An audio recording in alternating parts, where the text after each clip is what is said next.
Hey, thanks for joining me today. If you're new around here, my name's Oliver Shillito, and welcome to the channel where I do gear reviews, mix tutorials, mastering stuff, all of that good stuff. Now, this video I have tried to shoot now on 3 separate occasions and I have failed for one reason or another. However, today I am actually going to go through it. We're looking at the Heritage Audio Grandchild. So a friend of mine was looking at buying a bigger Fairchild. Not a legit one, but one of the very good clones. And these are, you know, sort of 610U massive units. They weigh 15 kilos. They're big. Throughout his research, he stumbled across the Heritage Grandchild, and it's at a really good price. It's like 1,600 quid. It's in 500 series. And he sent this link over to me and he said, "What do you think about this?" And my immediate response was, well, that's not going to sound anything like a Fairchild, is it? I mean, if you look at how big a Fairchild actually is and the tubes and the transformers that are in it and everything that goes with it, how can that be condensed into a 500 series unit and sound even remotely close? So I was sceptical, to say the very least. However, he did go ahead and buy one, and he has loaned it to me for the purposes of showing you guys. And having listened to it, it's very, very impressive. It's very impressive, I have to say. It captures the spirit, if you will, the essence of the Fairchild, definitely. Does it sound as good as a vintage Fairchild? Absolutely not. Definitely in the ballpark, though. Very, very impressive unit. Controls are simple enough. It's got that sort of, well, it's got that Fairchild sound. Usually I would do a versus software video. You've seen these many, many times on my channel. And I have got the UAD Fairchild. I use that often. But today I'm not going to do that because I don't think it's warranted because of the price point. Now, £1,600 may sound like a lot, but when you consider a Fairchild to be 35 grand, 40 grand, if you want a vintage one, I've seen them sell as high as 100 grand, you're talking serious money. And any of the reputable clones are 7 to 10 grand. You're talking big, big time investment. 1,600 quid, that's obtainable for quite a lot of people. And so I don't think there's a lot of value in versus a plug-in, because if you want a Fairchild, you need to get a Fairchild, and it's really that simple, in my opinion. Yeah, the plug-in sounds great, it does, the plug-in sounds good, but I've done enough of these hardware shootouts now on this channel to know that the plugins never sound as good as the hardware. So let's just assume then, on that basis, that the hardware sounds a lot better than the software, and let's take a look at the Fairchild, the Grandchild, for what the Grandchild offers at the point of entry, at that price point. So let me show you the front screen and let's have a look at it. All right, so here we have the front panel of the Fairchild. Over here, you have your first knob, which is off, bypass, and on. The VU meter is a little small, but that is to be expected in 500 series. You've then got your input gain. Then you've got your AC threshold and DC threshold. Now, AC threshold is very similar to what you might expect a standard threshold on a compressor to be. DC threshold controls the knee. So all the way over anti-clockwise, it's a hard knee. Very much similar to kind of, I guess you might say, limiting. Compression is immediate. All the way over the other side is soft knee, which means you'll have almost constant compression, but in very light amounts. I tend to keep it over the soft side. Time constants, the all-important time constants. So, you have 5 settings on this. The first one is similar to the Ardent mod, which is slightly quicker on attack and release, similar to what was used on Led Zeppelin and things like that. Number 2 would be number 1 on a normal Fairchild. So that's going to be 0.2 milliseconds of attack with release at 0.3 seconds. Number 3 is going to be 0.2 milliseconds of attack with a release of 0.8 milliseconds. Number 4 is going to be 0.4 milliseconds of attack with release at 2 seconds. And finally, number 5 is going to be attack at 0.8 milliseconds with release at 5 seconds. So that follows settings 1, 2, 3 and 4 on a normal Fairchild, with 1 being the fast attack, fast release mod. So that is that. That's how it looks. A nice looking unit. These switches feel really nice. Everything feels really quality. Everything is stepped for ease of recallability. It's just a wonderful unit. Let's see how it sounds. All right, we're having a look at Vertigo by Sad Cells again. I think this is a really good example for something like a Fairchild because of the vintage rock kind of vibe. Now, originally I was using the Fairchild plugin on the main vocal bus. So if we put the Hairchild in, let's have a listen to what it's doing.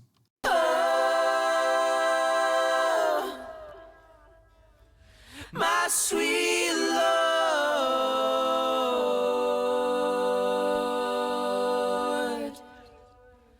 my sweet Lord,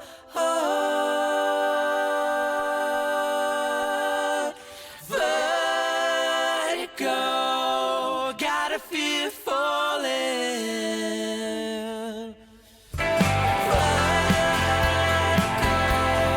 Got a fear falling.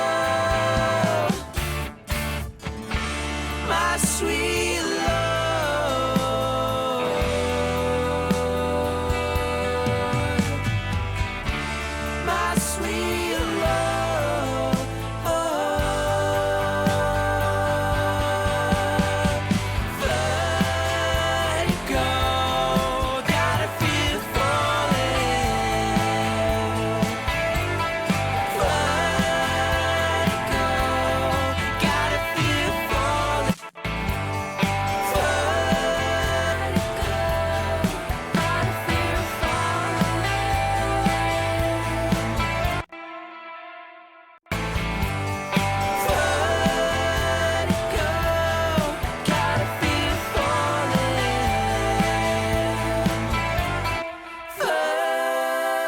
Vertigo, got a fear falling.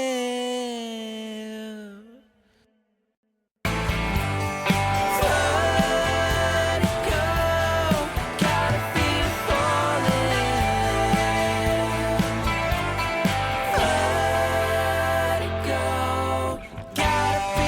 got a fear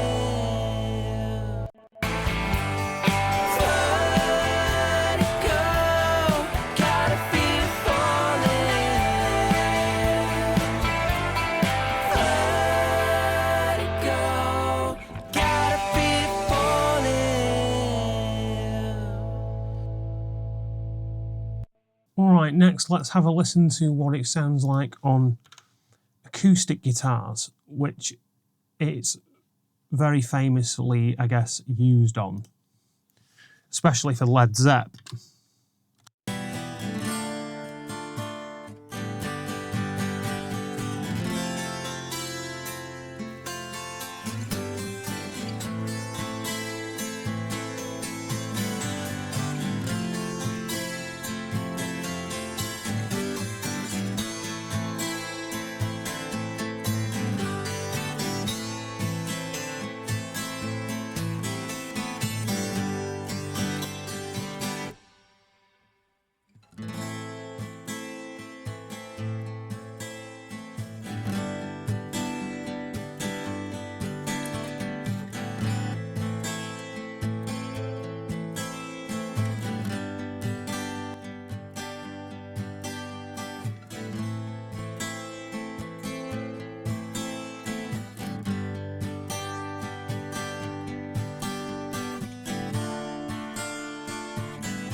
That sounds absolutely incredible.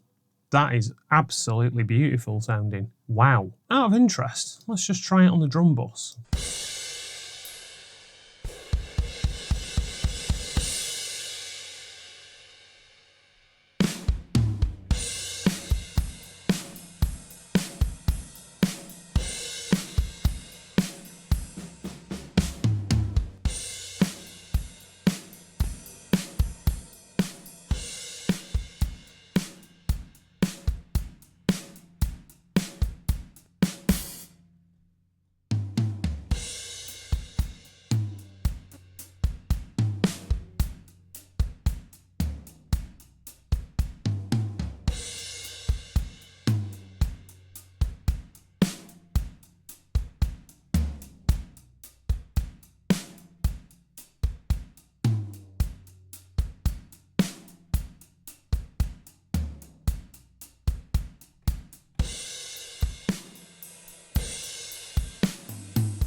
And my heart's bleeding out. Let it go. Gotta feel it falling. Let it go.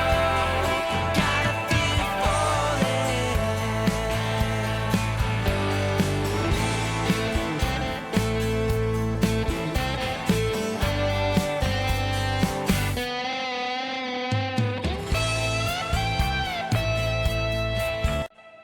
Amazing, amazing. I mean, I don't know what else to say really. That thing sounds absolutely incredible. Like anything you put it on, as you can hear on the drum example, it's pulling that snare out, making it pop a little bit more, but it's just kind of gluing the whole drum bus together. On acoustics, it sounded absolutely phenomenal. The body it brought out and the detail in the performance was amazing. And on vocals, I mean, what's not to love with a Vari-Mu compressor on a vocal bus? I often use the Manley Vari-Mu plugin or the Fairchild plugin in its place, but that unit sounds absolutely delicious. So, would I recommend purchasing a Heritage Audio Grandchild? Absolutely.